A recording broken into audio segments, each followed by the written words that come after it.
News కేంద్ర మంత్రి బండి సంజయ్ కు మాజీ మంత్రి కేటీఆర్ లీగల్ నోటీసులు పంపారు.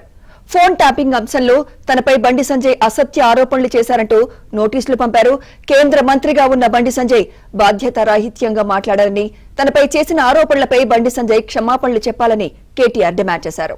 ఇదే అంశంపై మరింత సమాచారం మా ప్రతినిధి నరేష్ అందిస్తారు. నరేష్, కేంద్ర మంత్రి బండి సంజయ్ కు BRS party working president KTR legal నోటీసులు పంపారు. కాసేపటి క్రితమే ఆయన న్యాయవాదుల ద్వారా, ఆయన అడ్వకేట్స్ ద్వారా కరీంనగర్లోని ఆయన నివాసానికి, బండి సంజయ్ నివాసానికి నోటీసులు పంపిన పరిస్థితి. వాస్తవానికి ఈ నెల 8వ తారీఖు నాడు ఫోన్ ట్యాపింగ్ కేసుకు సంబంధించి బండి సంజయ్ సిట్ ముందు హాజరయ్యారు. ఈ సందర్భంగా బండి సంజయ్ కొన్ని కీలకమైన వ్యాఖ్యలు చేశారు. ఫోన్ ట్యాపింగ్ అంటే కేసీఆర్ ప్రభుత్వ హయాంలో ఫోన్ ట్యాపింగ్, కొన్ని వేల మంది ఫోన్ ట్యాపింగ్కు కేటీఆర్ పాల్పడ్డారు. సొంత చెల్లి కవిత ఫోన్కు సంబంధించి కూడా ఫోన్ ట్యాపింగ్ చేసి కవిత ఏం మాట్లాడుకుంటున్నారో కూడా విన్నారనేది బండి సంజయ్ చేసిన ఆరోపణ.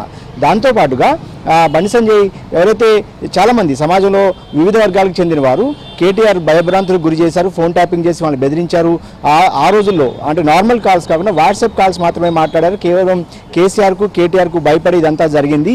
సో ఆ కేసును సిబిఐకి అప్పగించాలంటూ కూడా బండి సంజయ్ అప్పట్లో కీలక వ్యాఖ్యలు చేశారు. సో అంటే ఫోన్ ట్యాపింగ్కి సంబంధించి సూత్రధారి కేటీఆర్ అనేది బండి సంజయ్ ప్రధానంగా చేసిన ఆరోపణ. దీన్ని ఖండిస్తూ ఆ రోజే కేటీఆర్ చెప్పారు, తనకు బండి సంజయ్కు తన మీద అసత్య ఆరోపణలు చేసిన బండి సంజయ్కు లీగల్ నోటీసులు పంపిస్తానంటూ కూడా ఆ రోజే కేటీఆర్ పేర్కొన్నారు. సో అందులో భాగంగానే ఈ రోజు కాసేపటి క్రితమే బండి సంజయ్కు కేటీఆర్ లీగల్ నోటీసులు పంపారు. దానిలో వెంటనే బండి సంజయ్ తనకు క్షమాపణ చెప్పాలని, భవిష్యత్తులో ఇలాంటి వ్యాఖ్యలు చేయకుండా కూడా ఉండాలనేది ప్రధానంగా లీగల్ నోటీసులో పేర్కొన్న అంశం. దాంతోపాటుగా ఒక ప్రజాప్రతినిధిగా, ఒక కేంద్ర మంత్రిగా ఉండి అసత్య ప్రచారం చేస్తున్నారు, అదేవిధంగా లేనిపోయిన ఆరోపణలు చేస్తున్నారు.